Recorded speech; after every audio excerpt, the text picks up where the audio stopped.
దేవీ శరన్నవరాత్రులు ప్రారంభం. ఈ పనులు పొరపాటున కూడా చేయకూడదు. శరన్నవరాత్రుల సమయంలో కొన్ని ముఖ్యమైన తప్పులు మట్టుపెట్టకుండా ఉండాలి. ఈ పనులు చేస్తే పండుగ యొక్క పవిత్రత మరియు ఆశీర్వాదాలు మిస్సవుతారు. హిందువుల ప్రధాన పండుగలలో విజయదశమి ఒకటి. చెడుపై మంచి సాధించిన విజయానికి ప్రతీకగా ఈ పండుగను దేశవ్యాప్తంగా ఎంతో ఘనంగా జరుపుకుంటారు. ఈ 2024 సంవత్సరంలో అక్టోబర్ 3 నుండి దేవీ శరన్నవరాత్రులు ప్రారంభమై అక్టోబర్ 11 దేవీన ముగియనున్నాయి. అక్టోబర్ 12 తేదీన విజయదశమిని జరుపుకోబోతున్నాం. ఈ నేపథ్యంలో దేవీ నవరాత్రుల ప్రారంభం కాబోతున్నాయి. ఈ వీడియోలో మనము దేవీ నవరాత్రులు ఎలా చేసుకోవాలో వివరంగా తెలుసుకుందాం. దేవీ నవరాత్రులు ఎవరెవరు చేయవచ్చు, ఎవరెవరు చేయకూడదు. స్త్రీలు దేవీ నవరాత్రులు చేసినట్లయితే 9 రోజులు తల స్నానము చేయాలా, అదే విధంగా 9 రోజులు బ్రహ్మచర్య దీక్షను పాటించాలా. ముఖ్యంగా అఖండ దీపం ఎలా వెలిగించాలి, తప్పకుండా అఖండ దీపం వెలిగించాలా అనేటువంటి అన్ని ప్రశ్నలకు ఈ వీడియోలో మనము చక్కగా సమాధానాలను తెలుసుకుందాం. ఈ దేవీ నవరాత్రుల పూజ ఎవరెవరు చేయవచ్చు, ఎవరెవరు చేయకూడదు అంటే చాతుర్వర్ణముల వాళ్ళు ఈ దేవీ నవరాత్రులలో అమ్మవారిని పూజించవచ్చు. బ్రాహ్మణ, క్షత్రియ, వైశ్య, శూద్రులు అనబడేటువంటి చాతుర్వర్ణముల వాళ్ళు దేవీ నవరాత్రులను చేయవచ్చు. ఏ కులం వాళ్ళైనా కూడా చక్కగా ఈ 9 రోజులు అమ్మవారిని పూజించి అమ్మవారి అనుగ్రహాన్ని పొందవచ్చు. ఎందుకంటే మనం అందరం కూడా అమ్మవారి బిడ్డలమే కాబట్టి ఈ 9 రోజులు అమ్మ వారిని శ్రద్ధ భక్తులతో పూజించినట్లయితే అమ్మ అనుగ్రహం మనకు పరిపూర్ణంగా కలుగుతుంది. కొంతమంది మాకు ఆనవాయితీ లేదు అంటే మా ఇంట్లో ఇంతకు ముందు మా అమ్మ, అత్తయ్య వాళ్ళు కానీ నవరాత్రుల పూజ చేయలేదు.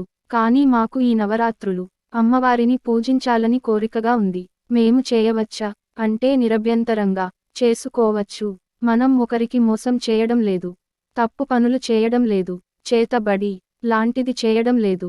నవరాత్రులలో అమ్మవారిని అర్చిస్తూ ఉన్నాం కాబట్టి అమ్మ మనల్ని మన కుటుంబాన్ని ఎల్లవేళలా రక్షిస్తుంది, కాపాడుతుంది. కాబట్టి నిరభ్యంతరంగా అందరూ నవరాత్రుల్లో అమ్మవారిని పూజించవచ్చు. ఇక ఈ నవరాత్రి పూజ ఎవరెవరు చేయకూడదంటే జన్మాశౌచము ఉన్నవాళ్ళు, మృతాశౌచము ఉన్నటువంటి వాళ్ళు, ఏటి సూతకం ఉన్నటువంటి వాళ్ళు, రజస్వల దోషం ఉన్నటువంటి వాళ్ళు ఈ దేవి నవరాత్రి పూజలు చేయకూడదు. మృతాశౌచము అంటే మన ఇంట్లో కావచ్చు, మన దాయాదుల్లో కావచ్చు. ఎవరైనా మరణిస్తే అశౌచం ఉంటుంది కదా, దాన్ని మృతాశౌచము అంటారు. అలాంటి వారు ఈ నవరాత్రి పూజల్ని చేయకూడదు. జన్మాశౌచము అంటే మన ఇంట్లో కావచ్చు, మన దాయాదులకు వచ్చి ఎవరికైనా బిడ్డ పుడితే ఆ బిడ్డకు పురిటి స్నానం చేయించే వరకు అశుచం ఉంటుంది, దాన్ని జన్మాశౌచం అంటారు. అటువంటి వాళ్ళు కూడా ఈ నవరాత్రి పూజలు చేయకూడదు. రజస్వల దోషం ఉన్న వాళ్ళు కూడా ఈ నవరాత్రి పూజలు చేయకూడదు. అంటే స్త్రీలు 5వ రోజు స్నానం చేసే వరకు ఈ నవరాత్రి పూజలు చేయకూడదు. కొంతమంది అనుకుంటూ ఉంటారు మాకు దేవీ నవరాత్రి పూజ చేయాలని ఉంది, కానీ మాకు రజస్వల దోషం వచ్చింది, మరి మేము ఎలా అంటే మీరు చివరి 3 రోజులు పూజ చేసుకోవచ్చు.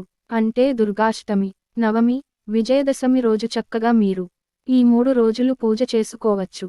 కుదిరినటువంటి వాళ్ళు 9 రోజులు దేవీ నవరాత్రి పూజలు చేసుకోవచ్చు. ఇక ఈ దేవీ నవరాత్రులలో 9 రోజులు 9 అలంకారాలు చేసి అమ్మవారిని పూజించాలా అంటే అవసరం లేదు. మనకు శక్తి ఉంటే 9 రోజులు 9 అలంకారాలు చేసి పూజించుకోవచ్చు. లేకపోతే మామూలుగా దుర్గమ్మ ఫోటో ఉంటుంది కదా, ఆ ఫోటోకి 9 రోజులు పూజ చేసుకోవచ్చు.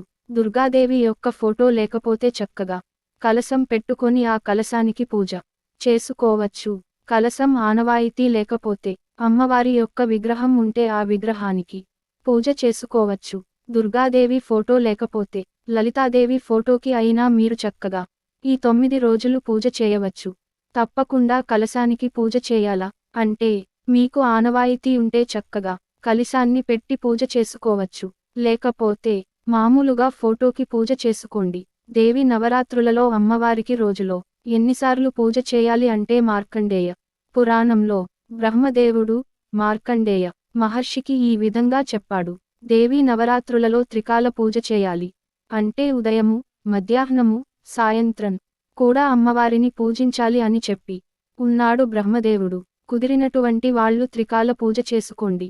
కుదరని వారు ఉదయము, సాయంత్రము పూజ చేసుకోవచ్చు. మీరు చక్కగా ఒక నియమం ప్రకారం అమ్మవారిని పూజించండి. ఈ 9 రోజులు అమ్మవారిని పూజించేటువంటి వాళ్ళు ఉపవాసం చేయాలా? అంటే మీకు శక్తి ఉంటే, అనారోగ్య సమస్యలు ఏవి లేకపోతే ఉదయం నుండి సాయంత్రం వరకు ఉపవాసం ఉండి, సాయంత్రం అమ్మవారి పూజ అయిన తర్వాత చక్కగా భోజనం తినవచ్చు. అనారోగ్య సమస్యలతో బాధపడేటువంటి వాళ్ళు ఉపవాసం చేయలేని వారు ఉదయం పూజ అయిన తర్వాత చక్కగా భోజనం చేయవచ్చు. సాయంత్రం మళ్ళీ స్నానం చేసుకొని పూజ చేసిన తర్వాత భోజనం తినవచ్చు. ఇక ఈ దేవీ నవరాత్రులలో 9 రోజులు కూడా అఖండ దీపం వెలిగించాలా? అఖండ దీపం వెలిగించకుండా అమ్మవారిని పూజిస్తే ఎటువంటి ఫలితం ఉండదట కదా. అఖండ దీపం అనేది ఎందుకు వెలిగిస్తారు అంటే మన యొక్క దీక్షను గుర్తు చేయడానికి. అంటే మనము అమ్మవారికి మొదటి రోజు పూజించేసి అఖండ దీపం వెలిగిస్తారనుకోండి. అలా వెలిగించిన తరువాత మధ్యాహ్నం వచ్చి చూస్తాం అందులో నూనె అయిపోయింది ఏమో అని అప్పుడు చక్కగా అమ్మవారికి దండం పెట్టుకుని అమ్మవారిని మర్చిపోకుండా స్మరణ చేస్తాం. మళ్ళీ సాయంత్రం కూడా స్నానం చేసి ఆ దీపంలో నూనె పోసి దీపానికి నమస్కారం చేస్తాం. ఈ 9 రోజులు కూడా అఖండ దీపం ఇంట్లో ఉంటే క్షణక్షణం కూడా దీపం కొండెక్కుతుందేమో అని పూజ మందిరం వైపు వస్తూ ఉంటాము. పూజను, దీక్షను మరిచిపోము. అఖండ దీపం వెలిగించకపోతే మనము పూజను మర్చిపోయినటువంటి ప్రమాదం ఉంది. కాబట్టి ఈ అఖండ దీపాన్ని మన పెద్దలు ఆనవాయితీగా పెట్టి ఉన్నారు. అఖండ దీపం కొండెక్కితే దోషమా అంటే అలా ఏమీ ఉండదు. వత్తి మార్చుకుని అదే ప్రమిదలో, అదే నూనెలో కొత్త వత్తి వేసుకుని అమ్మా మన్నించమ్మా అని చెప్పుకుని దీపం వెలిగించండి. ఒకవేళ దీపంలోని వత్తి పూర్తిగా ఆహుతి అయిపోయిన కూడా ఇలానే చేయవచ్చు. తప్పేమీ లేదని శాస్త్ర పండితులు చెబుతున్నారు. అఖండ దీపం వెలిగించకపోయినా కూడా దేవీ నవరాత్రుల పూజలు చేసుకొనవచ్చును. అదేవిధంగా నూలు దారాన్ని 9 పోగులుగా తీసుకొని చక్కగా దానికి పసుపు పూసి 9 ముళ్ళు వేసి కాస్త గంధము కుంకుమ పెట్టి ఒక పువ్వును కట్టి చక్కగా మీ యొక్క కుడి చేతికి ఈ తోరాన్ని ధరించండి.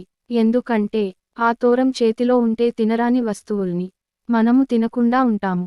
ఎవరిని దుర్భాషలాడకుండా ఉంటాము. చేతిని చూసినప్పుడల్లా కూడా మనకు దీక్ష గుర్తుకొస్తుంది. ఇది కూడా చక్కగా గుర్తు పెట్టుకోండి. ఇక 9 రోజులు 9 నైవేద్యాల్ని అమ్మవారికి సమర్పించాలా అంటే మీకు శక్తి ఉంటే సమర్పించండి. ఒకరోజు చక్కెర పొంగలి, ఒకరోజు పులిహోర, ఒకరోజు దధ్యోజనము, ఒకరోజు పానకము ఇలా సమర్పించండి.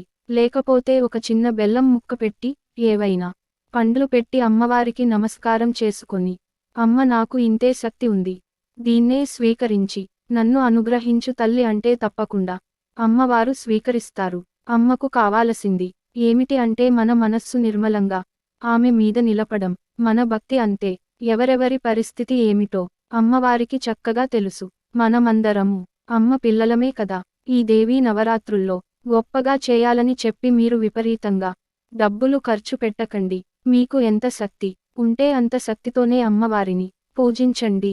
9 రోజులు బ్రహ్మచర్య దీక్షను పాటించాలా అంటే పురాణాల్లో బ్రహ్మచర్య దీక్షను పాటించాలని చెప్పారు. అంటే ఎవరైతే దీక్షగా అమ్మవారిని ఈ 9 రోజులు పూజించాలి అని అనుకుంటున్నారో వారు బ్రహ్మచర్యం తప్పకుండా పాటించాలి. నేల మీద నిదురించాలి. ఇలా నేల మీద పడుకోలేము అంటే మంచం మీద అయినా మీరు పడుకోవచ్చు.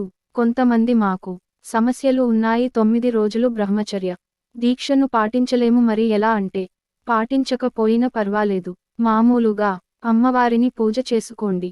అంటే దీక్షలా కాకుండా 9 రోజులు మామూలుగా పూజ చేసుకోండి. ఇక ఈ 9 రోజులు మాంసాహారాన్ని భుజించవచ్చా అంటే దేవీ నవరాత్రుల్లో పొరపాటున కూడా మాంసాహారాన్ని భుజించకూడదు. దీక్ష చేస్తున్నటువంటి వాళ్ళు మాంసాహారాన్ని తాకకూడదు. మరి మా భర్త బయట తినేసి వస్తారు పర్వాలేదా అంటే అది వాళ్ళ ఇష్టం. కానీ ఈ 9 రోజులు దీక్షగా చేసేవారు మాత్రం మాంసాహారాన్ని తాకకూడదు, తినకూడదు. ఇంకా కఠినంగా దీక్ష చేసేటువంటి వాళ్ళు ఉల్లిపాయ, వెల్లుల్లిపాయ కూడా స్వీకరించరు. కాబట్టి అందరూ కూడా సాధ్యమైనంత వరకు కూడా సాత్వికాహారాన్ని భుజిస్తూ చక్కగా అమ్మవారిని పూజించినట్లయితే అమ్మవారి పరిపూర్ణమైన అనుగ్రహం కలుగుతుంది. మీకు ఏం ప్రసాదించాలో అమ్మవారికి తెలుసు. కాబట్టి మీకు కావలసింది తప్పకుండా అమ్మవారు ప్రసాదించి మీ యొక్క కపాల్ని తొలగిస్తుంది. ఇది పరమ సత్యం. ఇక ఈ 9 రోజులు కూడా తలస్నానం చేయాలా అంటే పురుషులు దేవీ నవరాత్రులు చేస్తుంటే తప్పకుండా 9 రోజులు తల స్నానం చేయాలి. స్త్రీలకైతే అవసరం లేదు. మొదటి రోజు తలస్నానం చేస్తే చాలు. ఆ తరువాత పంచమి తిథి రోజు మీరు తల స్నానం చేసుకోవచ్చు. ఆ తర్వాత అష్టమి తిథి రోజు, విజయదశమి రోజు తలస్నానం చేసుకొని అమ్మవారిని పూజించవచ్చును. ఎందుకంటే స్త్రీలు ప్రతినిత్యం తలస్నానం చేయాలని మనకు వ్రత దీక్షలో చెప్పలేదు. మామూలుగా శరీరానికి స్నానం చేసి తల మీద పుండరీకాక్షయ నమః, పుండరీకాక్షయ నమః, పుండరీకాక్షయ నమః అని 3 సార్లు సంప్రోక్షణ చేసుకొని చక్కగా మీరు దేవి నవరాత్రి పూజను చేసుకోవచ్చు. కాబట్టి మీ వేసులుబాటును బట్టి, మీ శక్తిని బట్టి ఈ నవరాత్రుల్లో మీకు కుదిరినన్ని రోజులు భక్తి శ్రద్ధలతో అమ్మవారిని పూజించి అమ్మవారి అనుగ్రహాన్ని, చల్లని ఆశీస్సులను పొంది అష్టశ్వర్యాలతో, ఆయురారోగ్యాలతో, సుఖసంతోషాలతో ఆనందంగా జీవించండి. మీరు చేయాలనుకునే పనులను పట్ల దైవ అనుగ్రహం పొందాలని ఆశిస్తున్నాను. ఫ్రెండ్స్, ఈ వీడియో గనుక మీకు నచ్చినట్లయితే ప్లీజ్ లైక్ చేసి మీ ఫ్రెండ్స్కి షేర్ చేయండి. అలాగే మా కొత్త వీడియోస్ మీకు వెంటనే చేరాలంటే మన ఛానల్ని సబ్స్క్రైబ్ చేసుకొని పక్కనే ఉన్నటువంటి బెల్ ఐకాన్ని ప్రెస్ చేయండి. ధన్యవాదములు.